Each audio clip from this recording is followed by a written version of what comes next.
Así que en este punto estamos listos para abordar nuestro tema final, el periodo de la exaltación de Jesús como Cristo.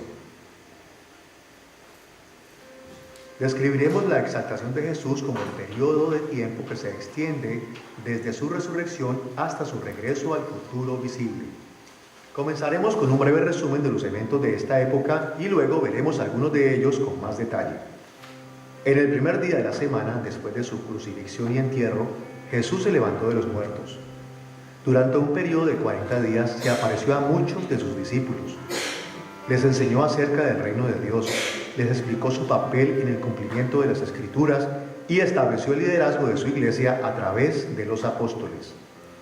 Estos eventos están registrados en Mateo capítulo 28, Marcos capítulo 16, Lucas capítulo 24, Juan capítulos 20 y 21 y Hechos capítulo 1, versículos 1 al 11.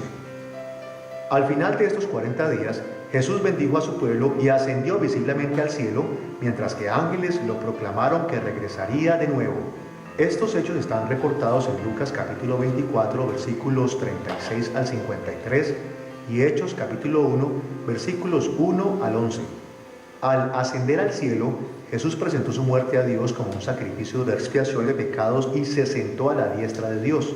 Esto comenzó su reinado o sesión sobre los asuntos de su pueblo, el cual continuará hasta que regrese en gloria para rendir juicio en contra de sus enemigos y para bendecir a su pueblo con los nuevos cielos y tierra. Encontramos esto en lugares como Efesios capítulo 1, versículos 20 al 22, Segunda de Tesalonicenses capítulo 1, versículos 7 al 10 y Apocalipsis capítulo 20, versículo 11 al capítulo 22, versículo 7.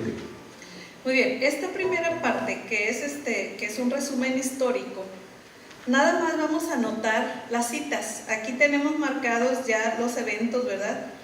Dice: Jesús resucitó de la muerte en el primer día de la semana después de su crucifixión y entierro. Y luego dice: durante un periodo de 40 días Él apareció a muchos de sus discípulos. Y luego dice: Jesús bendijo a su pueblo y ascendió visiblemente al cielo. Jesús presentó su muerte a Dios como un sacrificio de expiación y se sentó a la diestra de Dios, y Jesús comenzó su gobierno sobre los asuntos de su pueblo. Entonces, vamos a anotar en la primera parte, vamos a anotar Mateo 28, que es la última parte de la vida de Jesús, ¿verdad? Aquí en la tierra, antes de que regrese al cielo. Entonces vamos a anotar Mateo 28, Marcos 16, Lucas 24,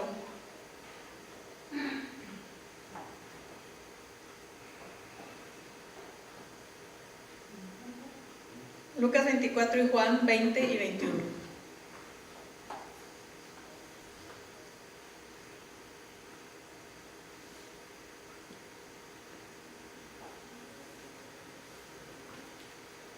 Y luego nos vamos a saltar donde dice durante un periodo de 40 días, eso no lo vamos a contestar nada, pero abajo donde dice Jesús bendijo a su pueblo y ascendió visiblemente al cielo, ahí vamos a anotar Hechos 1 del 1 al 11,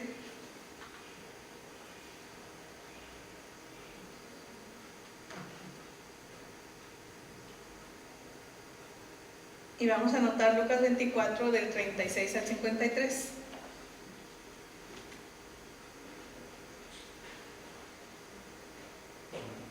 ¿24 del 36? Sí, Lucas 24 del 36 al 53.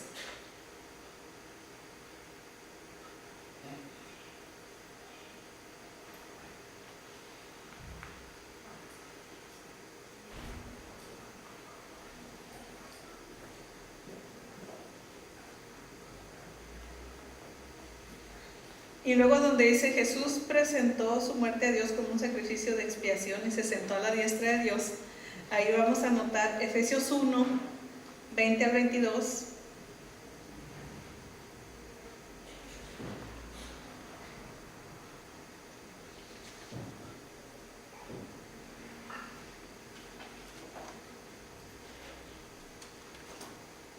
Y Segunda de Tesalonicenses 1 del 7 al 10.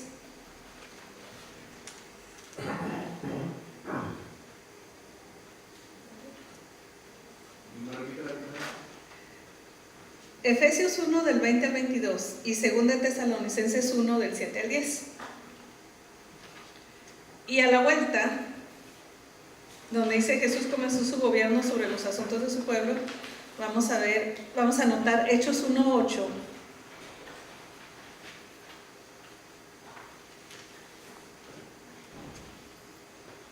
Y Mateo 28, del 18 al 20.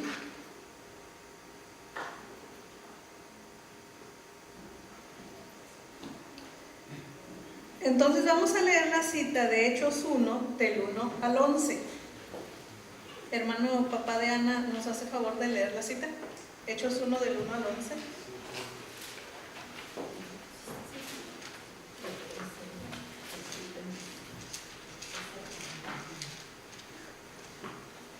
Ahí vamos.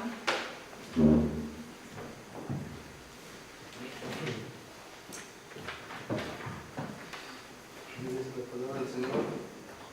En el primer tratado, hablé acerca de todas las cosas que Jesús comenzó a hacer y a enseñar, hasta el día en que fue recibido arriba, después de haber dado mandamiento por el Espíritu Santo a los apóstoles que había escogido, a quienes también, después de haber padecido, se presentó vivo con muchas pruebas indubitables, apareciéndoseles durante 40 días y hablándoles acerca del reino de Dios.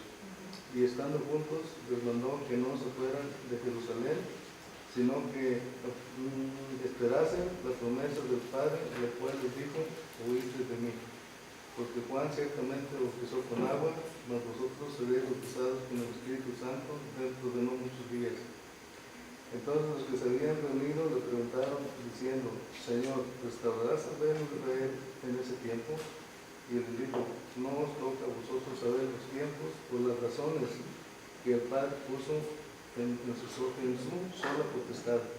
Pero recibisteis poder cuando haya venido sobre vosotros el Espíritu Santo, y me seréis testigos en Jerusalén, en toda Judea, en Samaria y hasta lo último de la tierra.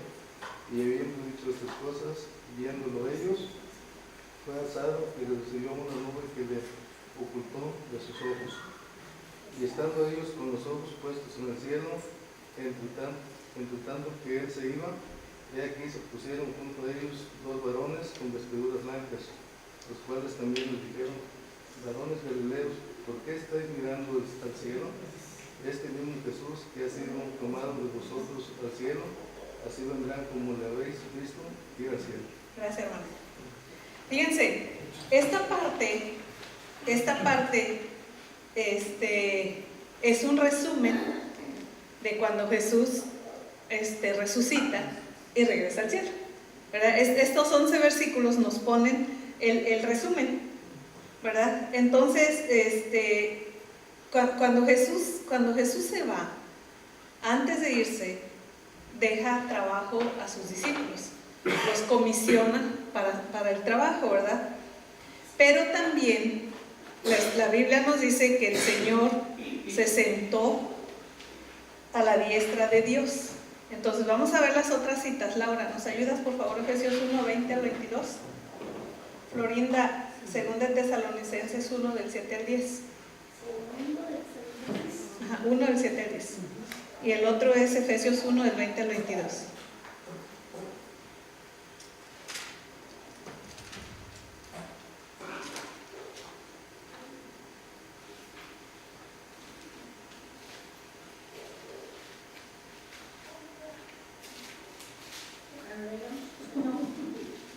Efesios 1, del 20 al 22.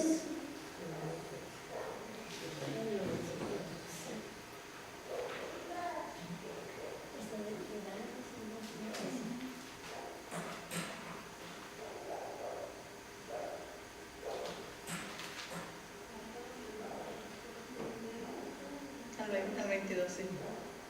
Que Dios ejerció en Cristo cuando resucitó de entre los muertos y lo sentó a su derecha en las regiones celestiales, muy por encima de todo gobierno y autoridad, poder y dominio, y en cualquier otro nombre que se invoque, no solo en este mundo, sino también en el venidero. Dios sometió todas las cosas al dominio de Cristo y lo dio como cabeza de toda la iglesia. Gracias.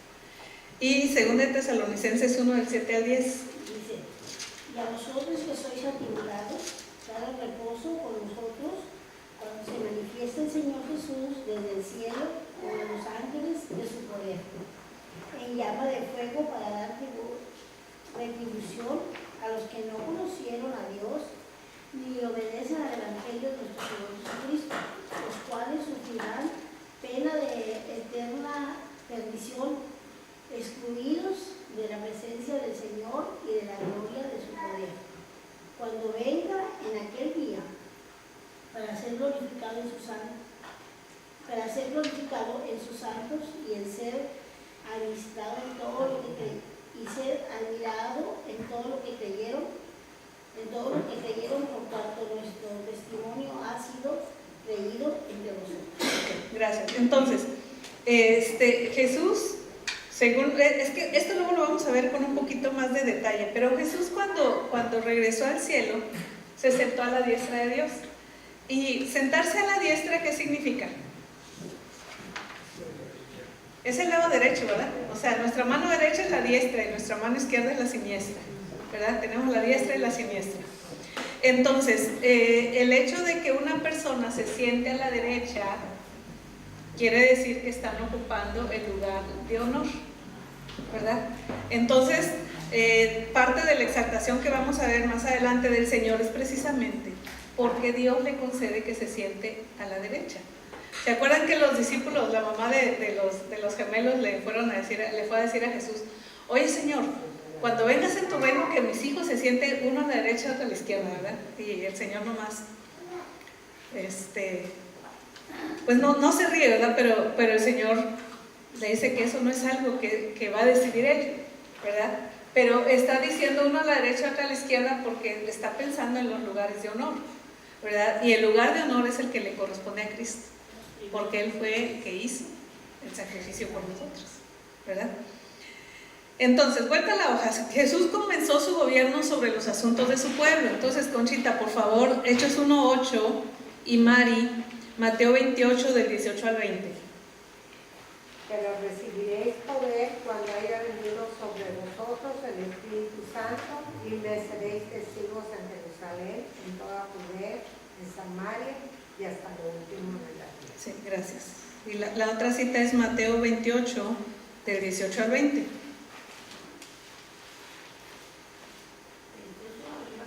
Mateo 28 del 18 al 20.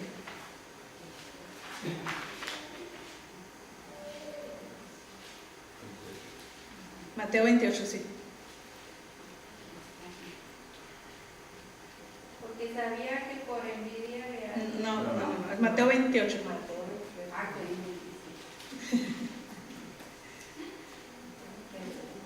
Del 18 al 20, sí. Y Jesús se acercó y les habló diciendo: toda potestad me es dada en el cielo y en la tierra. Por tanto, id y haced discípulos a todas las naciones, bautizando en el nombre del Padre y del Hijo y del Espíritu Santo, enseñándoles que guarden todas las cosas que os he mandado. Y he aquí, yo estoy con vosotros todos los días hasta el fin del mundo. Amén. Fíjense, Jesús empieza a dejar el trabajo que Él ya no va a hacer, pero que los discípulos ya habían empezado a hacer antes, porque el Señor los había mandado a predicar también, ¿verdad? Entonces aquí en Hechos, ¿verdad? Dice: pero recibiréis poder cuando haya venido sobre vosotros el Espíritu Santo, pero luego dice: y me seréis testigos, ¿verdad? Me seréis testigos en Jerusalén, en toda Judea, en Samaria y hasta lo último de la tierra. Y porque el Señor está encargando el trabajo. Y vean que hicieron el trabajo bien, ¿eh? Porque si no, no estuviéramos aquí nosotros, ¿verdad? Si no, no hubiéramos conocido a Cristo nosotros. Y luego en Mateo 28 dice: Jesús se acercó y les habló diciendo: toda potestad me es dada en el cielo y en la tierra, por tanto id. Y luego dice: haced discípulos, ¿a dónde? A todas las naciones. ¿Qué? ¿Cómo se hacen discípulos? Bautizándoles en el nombre del Padre y del Hijo.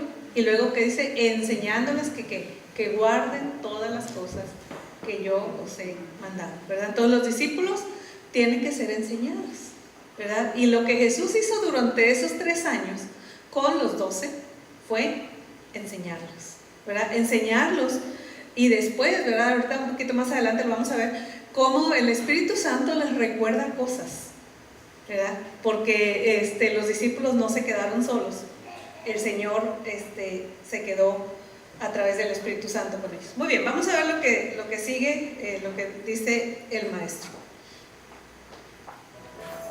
La muerte es la tragedia más grande que los seres humanos experimentamos y la peor manifestación del pecado en este mundo. Pero la buena noticia es que Dios ungió a Cristo como conquistador de la muerte por todos nosotros, cuando se levantó de la tumba a través del poder del Espíritu. Probó a toda la creación que realmente es el Hijo con el favor de Dios, su herencia y su reino. Y aún más maravilloso que esto es que aseguró la futura resurrección y bendición de todos sus seguidores fieles.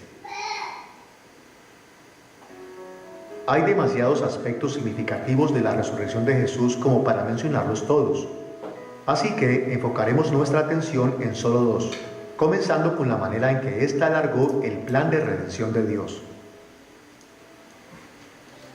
El plan de Dios para redimir a la humanidad y al resto de la creación dependía de que Él cumpliera sus promesas del pacto para establecer su reino en la tierra bajo el reinado de un descendiente de David, también conocido como el Cristo. Pero no podía hacer esto si Jesús permanecía muerto. En ese sentido, la resurrección de Jesús fue un paso crítico que le permitió a Dios cumplir sus promesas del pacto.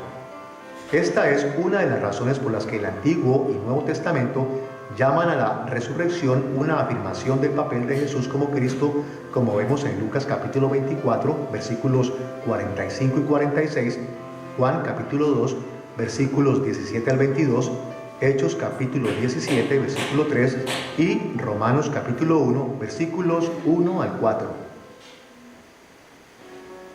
El segundo aspecto de la resurrección de Jesús que mencionaremos es que provee a los creyentes de muchas diferentes bendiciones de salvación.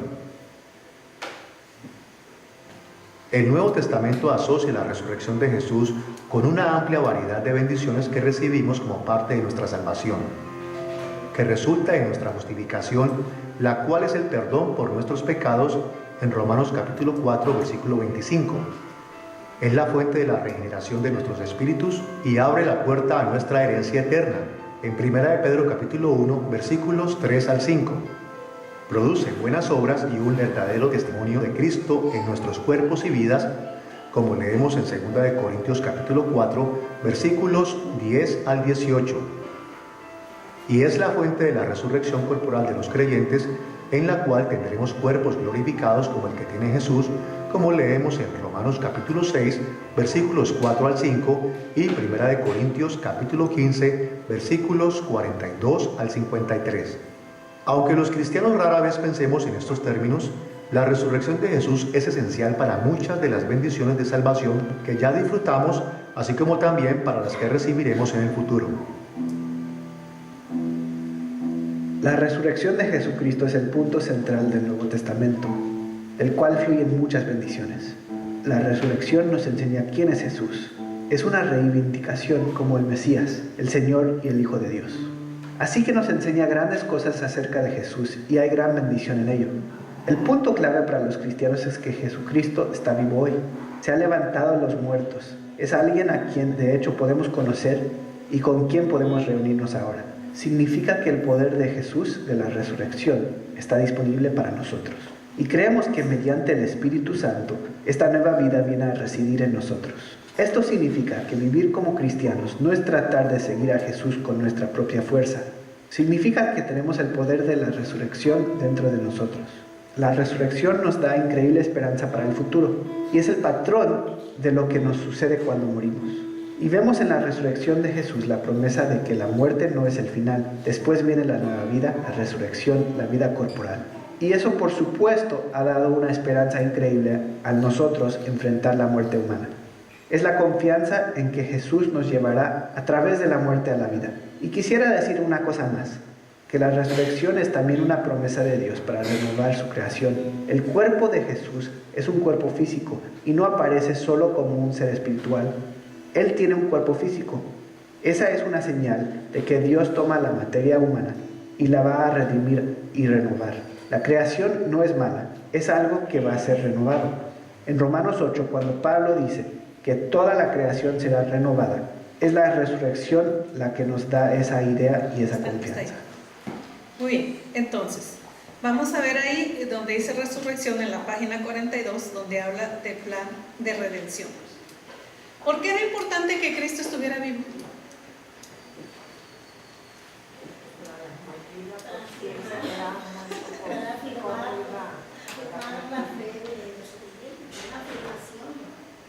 Sí, es una afirmación de los creyentes, pero ni los mismos discípulos sabían que Jesús iba a resucitar. Los discípulos estaban pensando que con su muerte hasta ahí había llegado el Señor, ¿verdad? Ellos pensaron que ellos no sabían que Jesús iba a resucitar. Aunque Jesús se los estuvo diciendo, ¿verdad? Varias veces les estuvo diciendo, el Hijo del Hombre va a ser entregado en manos de pecadores, y lo azotarán y lo escupirán y lo matarán, y al tercer día resucitará entre los muertos ellos. ¿Qué sé qué está diciendo? No le entiendo nada, ¿verdad? Pero se necesitaba que Cristo estuviera vivo para que Dios pudiera cumplir a través de las promesas. Y se necesitaba que Cristo estuviera vivo porque de esa manera estaba derrotando al que tenía el imperio de la muerte. Esto es al diablo, ¿verdad? Y eso, si leemos 1 Corintios 15 y leemos todo el capítulo seguido, nos vamos a dar cuenta que la base de nuestra fe es la resurrección de Cristo. Porque si no hay una resurrección de Cristo, entonces, ¿en qué estamos creyendo?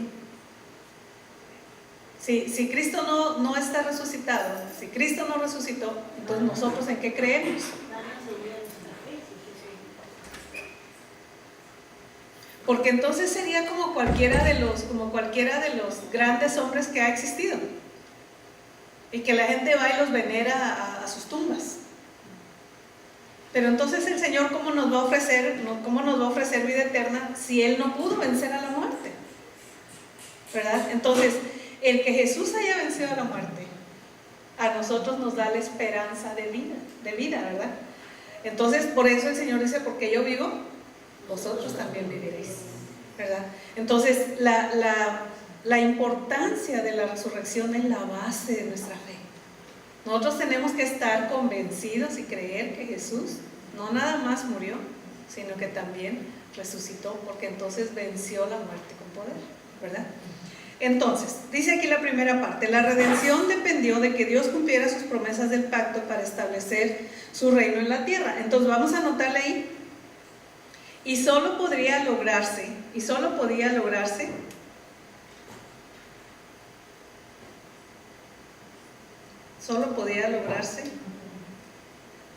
si Cristo estaba vivo. No puede cumplir promesas en alguien que ya se murió, ¿verdad? En alguien que no está vivo. Entonces, solo podía lograrse si Cristo estaba vivo, su resurrección era necesaria.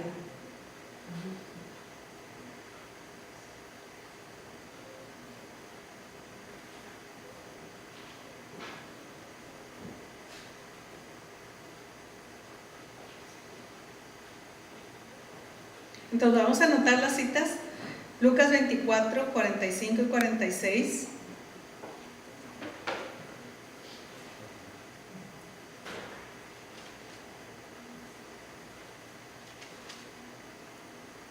Juan 2, del 17 al 22.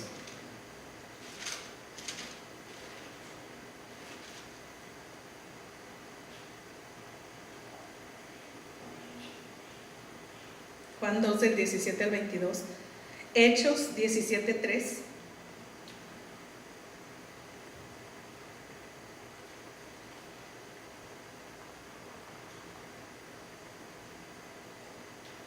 y Romanos 1 del 1 al 4.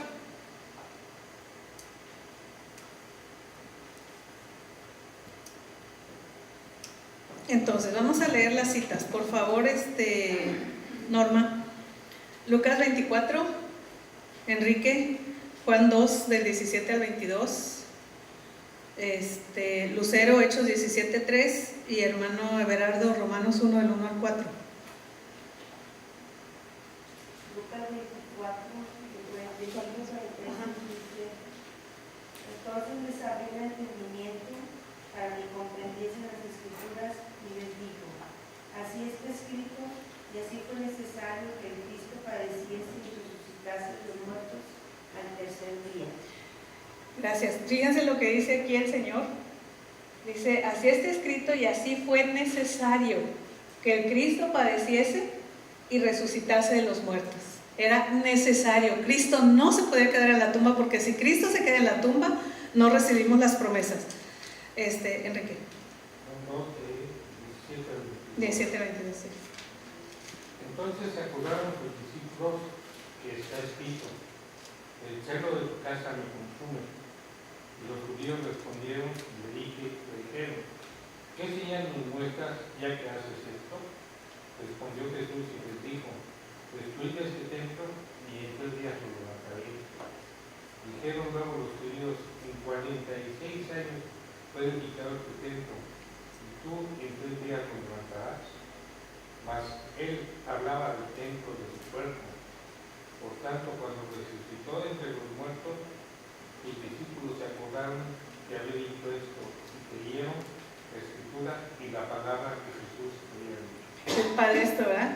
Que está diciendo, mas él hablaba del templo de su cuerpo. Por tanto, cuando resucitó entre los muertos, sus discípulos se acordaron que había dicho esto y creyeron la palabra de la Escritura.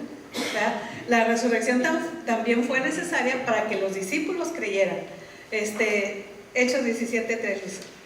Declarando y exponiendo por medio de la Escritura que era necesario que el Cristo padeciese y resucitase de los muertos, y que Jesús, a quien yo os anuncio, decía él, es el Cristo.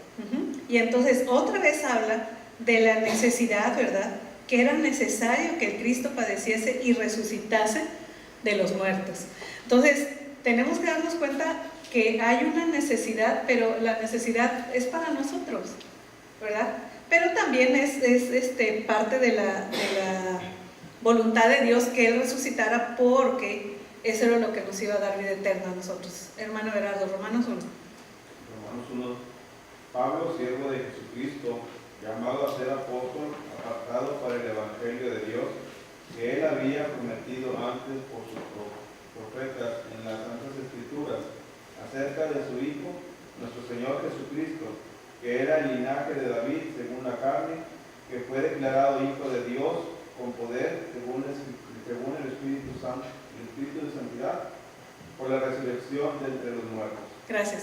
Y esto de que fue declarado Hijo de Dios era el hecho de que se iba a sentar a la diestra de Dios, ¿verdad? O sea, la palabra que usa aquí el maestro es que lo pone a Jesús como si fuera el rey vasallo, pues. O sea, si lo vemos desde el punto de vista administrativo, por así decirlo, Jesús como Hijo, Dios Padre, Dios Espíritu Santo tienen el mismo poder, la misma gloria, la misma autoridad, todas las mismas características de Dios la tienen los tres. Pero en la cuestión de hacer las cosas, el que determina qué se hace por cuestión de orden es Dios Padre. Y Jesús se somete a Dios Padre. Por eso más adelante vamos a ver todo esto, pero cuando habla de que Dios le exaltó hasta lo sumo y le dio un nombre, que es sobre todo nombre, está hablando de Jesucristo como el Hijo, ¿verdad? Pero no le quita, no le resta nada de su poder, ni de su gloria, ni de su autoridad. Jesucristo sigue siendo Dios, ¿verdad? Muy bien, ahora, número 2, dice aquí, bendiciones de salvación, bendiciones que recibimos como parte de nuestra justificación. Entonces, vamos a anotar por favor ahí, dice justificación en lo primero. Entonces, vamos a anotar ahí, es el hecho de que Dios... Es el hecho de que Dios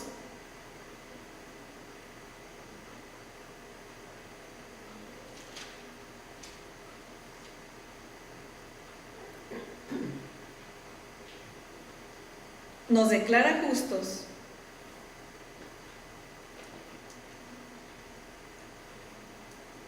al perdonarnos nuestros pecados.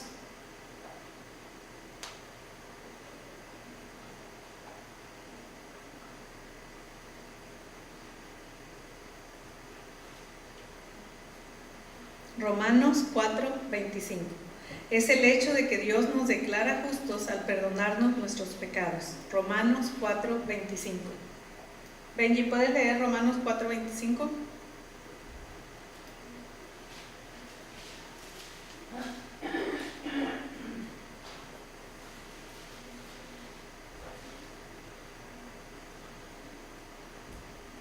El cual fue entregado por nuestras transgresiones y resucitado para nuestra justificación.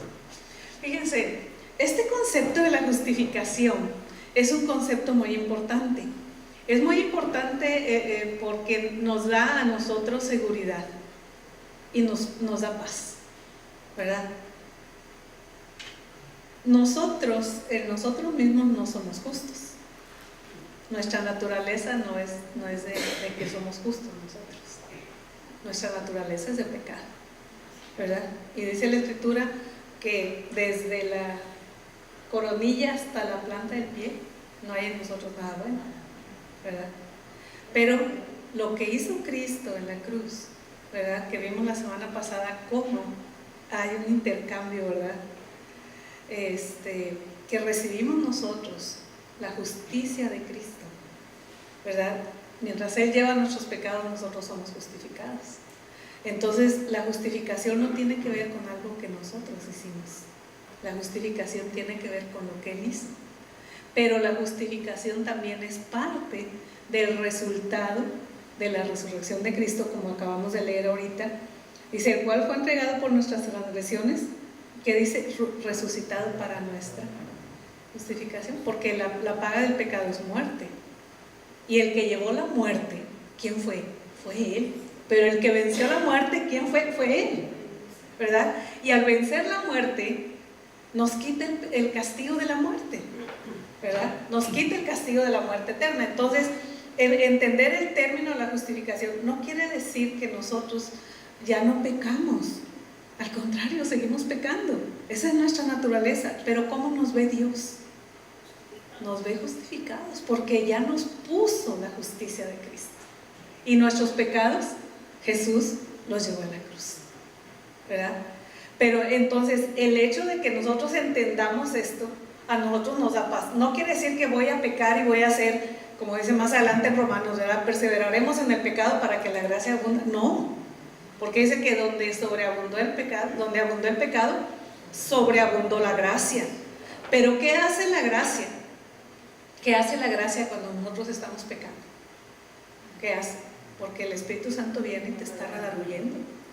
Te está redarguyendo porque el Señor te ama tanto que no te va a dejar que te mantengas en ese pecado, ¿verdad? La historia de David con Betsabé es un ejemplo muy claro, ¿verdad? O sea, no nada más se acostó con una mujer que no era de él. Mandó matar al esposo. Cuando supo que estaba embarazada, trató de que él viniera y durmiera con la esposa para decir, bueno, pues se duerme con ella, el hijo es de él, ¿verdad? Y luego lo mandó matar, ¿verdad? Es terrible ver eso, pero el pecado lo tenía cegado, ¿verdad? Cuando él es conmovido por el Señor, ¿verdad? Que viene el profeta Natán y le dice, mira, esto hiciste mal y esto está mal y esto está mal, y qué terrible. Pero podemos entender cómo entendió él la gracia de Dios cuando leemos el Salmo 51. Porque esa es la respuesta que tuvo él al darse cuenta de su condición, ¿verdad? Por eso empieza a decir, ten piedad de mí, oh Dios, conforme a ¿qué? A tu misericordia. Y eso es lo que nosotros hacemos cuando pecamos. Venimos y le decimos al Señor, ten piedad de mí, Señor, conforme a tu misericordia, ¿verdad? ¿Qué méritos le ofrecemos nosotros al Señor? No tenemos nada que ofrecerle, ¿verdad? Pero es bueno que nosotros nos demos cuenta lo que la resurrección de Cristo trae para nosotros, ¿verdad? Porque Él nos declara justos. No merecemos ser declarados justos, pero Él nos declara justos. Y aquí viene un tejido maravilloso de lo que Dios va haciendo en la vida de nosotros. Porque ahora viene el otro punto, que es la regeneración. ¿Qué cosa es regenerar? ¿Qué es regenerar? ¿Restaurar? ¿Qué dijiste, Benji? No te oí. restaurar o volver a Ajá, la perfección. ajá. Algo que se daña, pues vuelve a Ujú. reconstituirse como a su punto original. Ajá, a su punto original. ¿Cómo creó Dios al hombre? Perfecto, dice Génesis, ¿verdad? Que Dios hizo al hombre perfecto. Pero dice que ellos buscaron muchas perversiones, ¿verdad? Pero cuando nosotros creemos en Cristo es porque nuestro espíritu ya fue regenerado, ya fue revivido. Porque el apóstol Pablo habla de que nosotros estábamos muertos en nuestros delitos y pecados, ¿verdad? Entonces una persona que no conoce a Cristo está bajo la ira de Dios porque está muerto en sus delitos y pecados, ¿verdad? Vamos a anotar las citas, por favor. Vamos a anotar Tito 3, del 4 al 7, y Ezequiel 36, 26.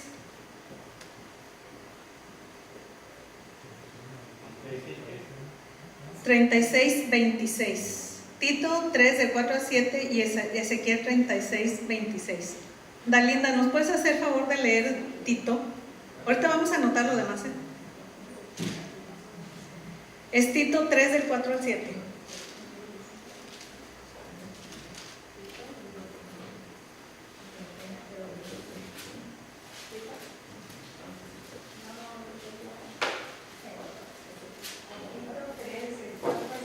Por favor.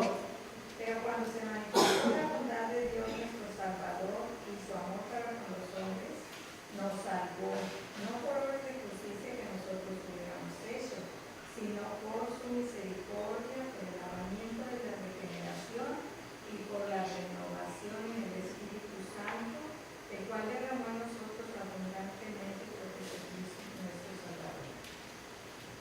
El 7 lee también, por favor. Para que justificados por su gracia viniésemos a ser herederos conforme a la esperanza de la vida eterna. Gracias. Muy bien.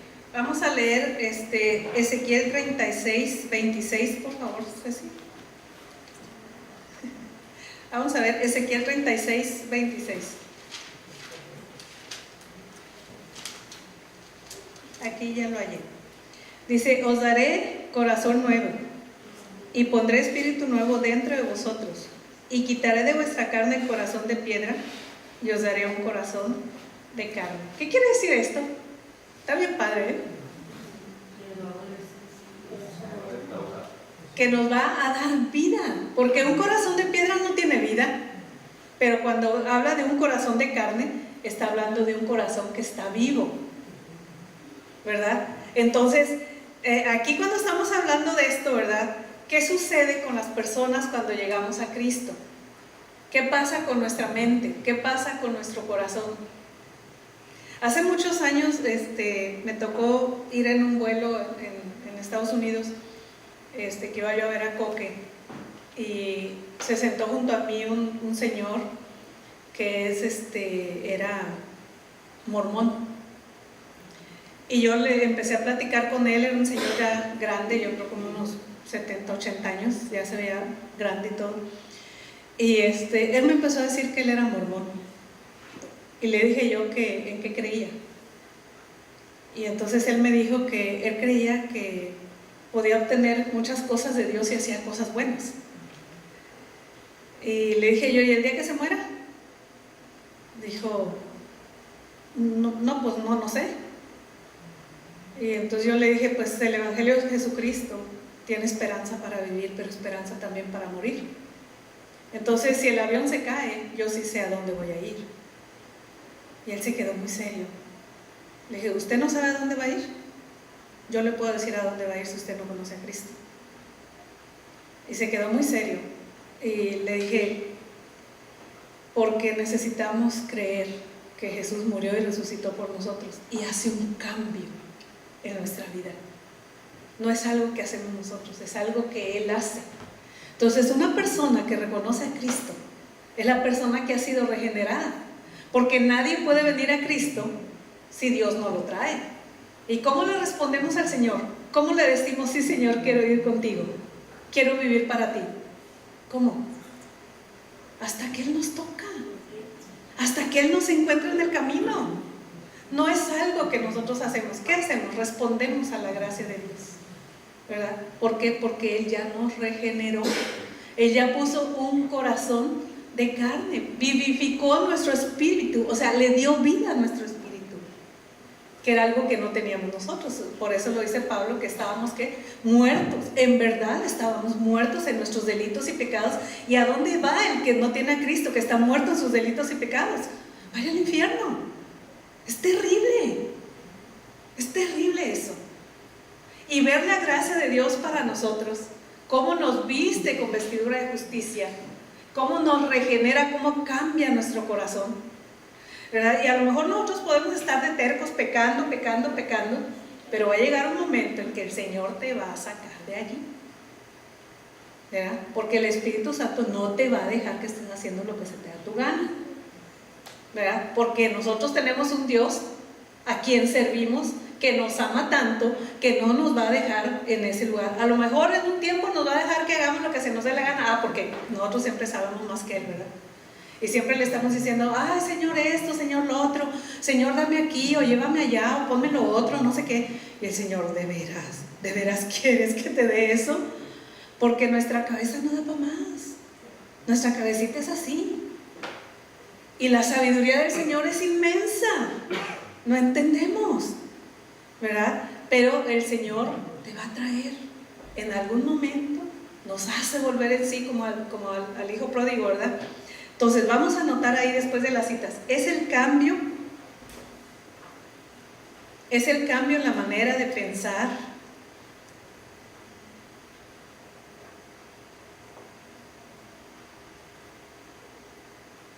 es el cambio en la manera de pensar,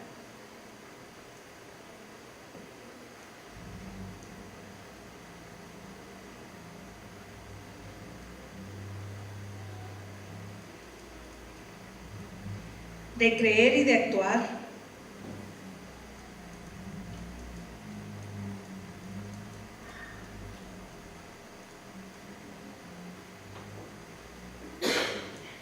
de los nacidos de nuevo. Es el cambio en la manera de pensar, de creer y de actuar de los nacidos de nuevo.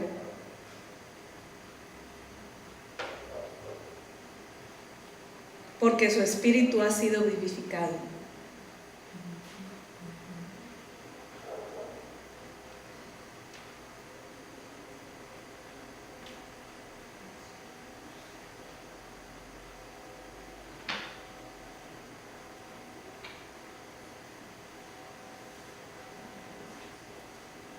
Y en ese sentido es que podemos responderle al Señor, ¿verdad? Pero tampoco dejamos de ser pecadores, ¿verdad?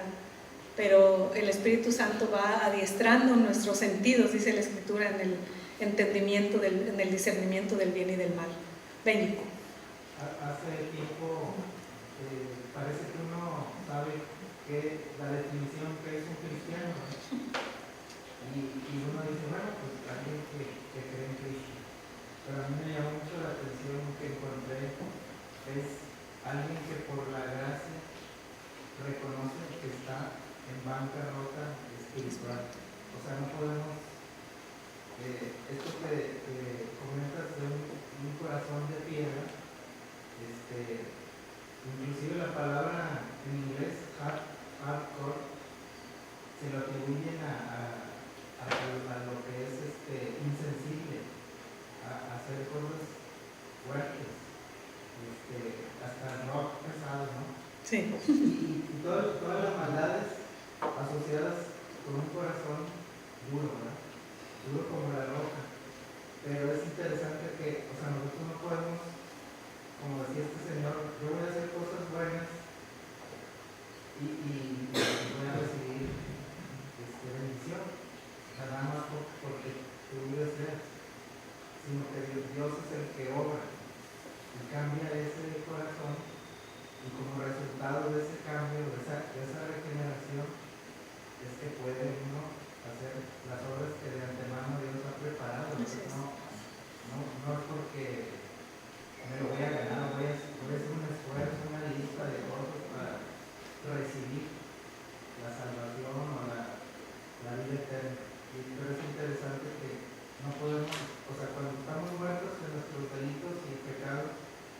Un muerto no puede a sí mismo ¿de dónde?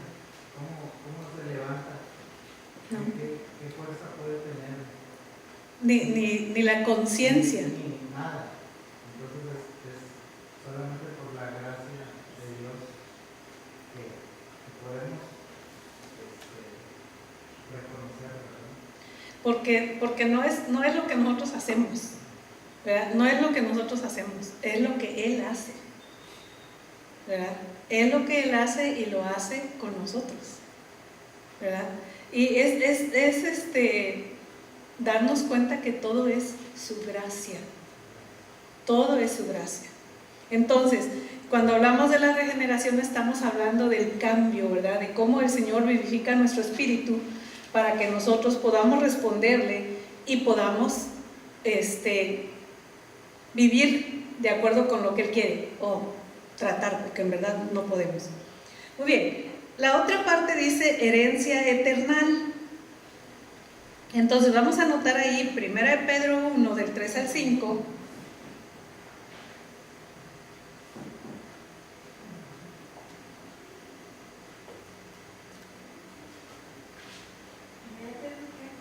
Primera Pedro 1 del 3 al 5. Juan 14 del 1 al 3.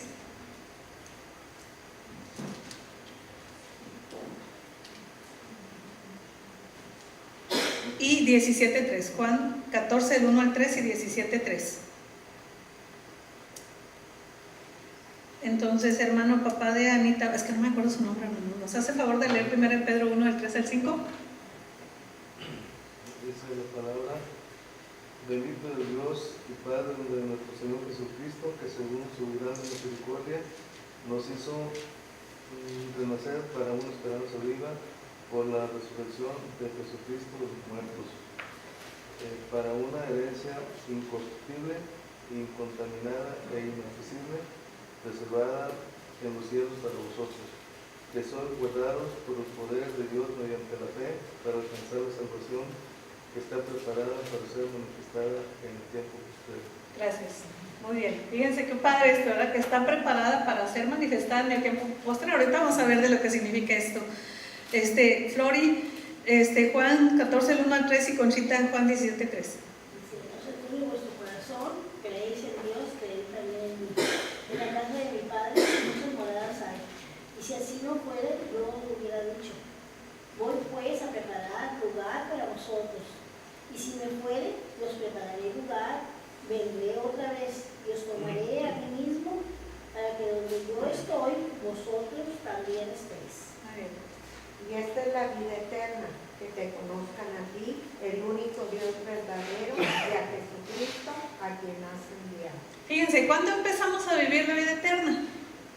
No el día que nos morimos, cuando conocemos a Cristo. Porque dice, esta es la vida eterna. La vida eterna tiene como una especie de proceso, ¿verdad? La vida eterna Cristo la ganó en la eternidad para nosotros, pero vino y cumplió todos los requisitos de Dios para que tengamos vida eterna al morir y resucitar. Pero ahorita los que ya murieron, que murieron en el Señor, están esperando la resurrección final, en donde el cuerpo del creyente se va a juntar con su espíritu. Lo que está con Dios es el espíritu de los creyentes, pero el cuerpo está en la tumba. Está esperando la resurrección final, en donde el cuerpo y el espíritu, el cuerpo va a ser glorificado, nuestro mismo cuerpo va a ser glorificado, pero se va a unir con el espíritu, y entonces va a tener una salvación plena, pero en la presencia de Dios, en donde ya no va a haber ni más llanto, ni más dolor, ni nada. Y va a ser un cuerpo incorruptible, porque no puede, la carne y la sangre, dice la Escritura, que no puede heredar el reino de Dios.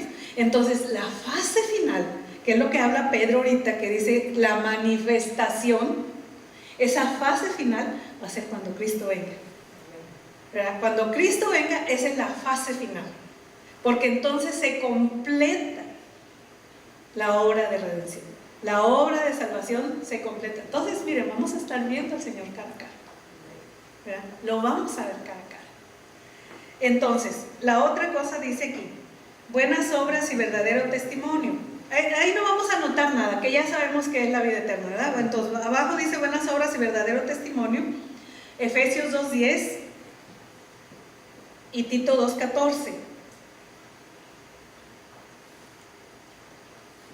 Entonces, por favor, Mari, tú nos lees Efesios 2:10 y Normita Tito 2:14.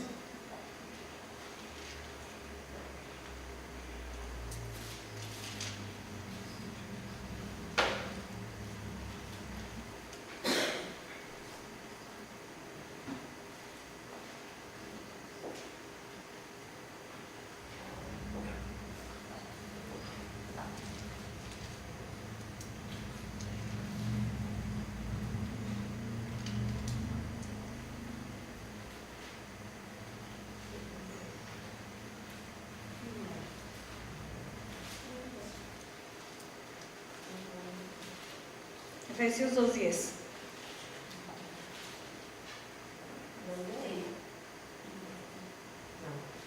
Porque somos hechura suya, creados en Cristo Jesús para buenas obras, las cuales Dios preparó de antemano para que anduviésemos en ellas. Entonces, las buenas obras no las hacemos nosotros de que tengamos buenas ideas.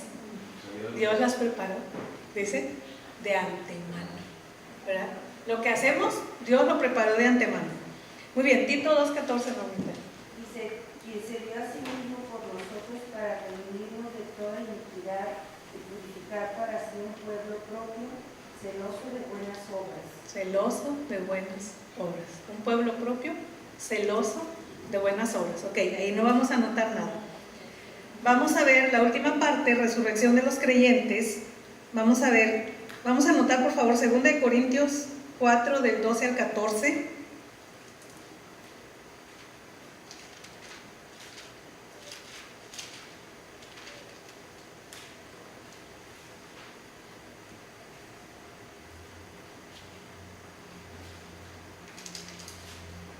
Segunda de Corintios 4 del 12 al 14. Romanos 6, 4 y 5.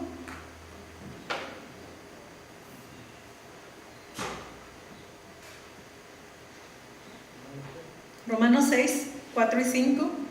Y 1 Corintios 15, 42 al 53. 1 Corintios 15, 42 al 53. Entonces, Enrique, ¿nos hace el favor de leer 2 Corintios 4, del 12 al 14? Lucero, Romanos 6, 4 y 5, y hermano Berardo, 1 Corintios 15, del 42 al 53. Romanos 6, 4 y 5. De manera que la muerte actúa en nosotros y en vosotros la vida, pero teniendo el mismo espíritu de fe, conforme a lo que está escrito, creí, por lo cual hablé. Nosotros también creemos, por lo cual también hablamos, sabiendo que Él que resucitó al Señor Jesús, nosotros también nos resucitará con Jesús y nos presentará juntamente con nosotros. Gracias, hasta ahí. Muy bien, Romanos 6. Porque somos sepultados juntamente con Él para muerte por el bautismo, a fin de que como Cristo resucitó de los muertos por la gloria del Padre, así también nosotros andamos en vida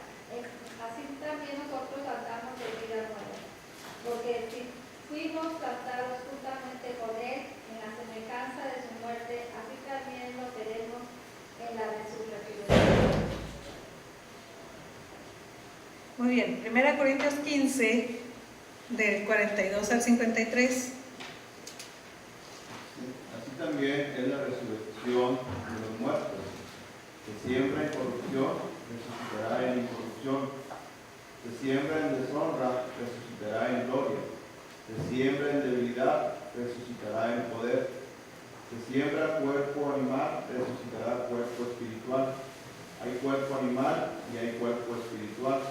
Así también está escrito, fue hecho el primer hombre, Adán, alma viviente, el postrer Adán, espíritu vivificante. Mas lo espiritual no es primero, sino lo animal, luego lo espiritual. El primer hombre es de la tierra terrenal, el segundo hombre, que es el Señor, es del cielo. cual el terrenal, tales también los terrenales, y cual el celestial, tales también los celestiales. Y así como hemos traído la imagen del terrenal, traeremos también la imagen del celestial.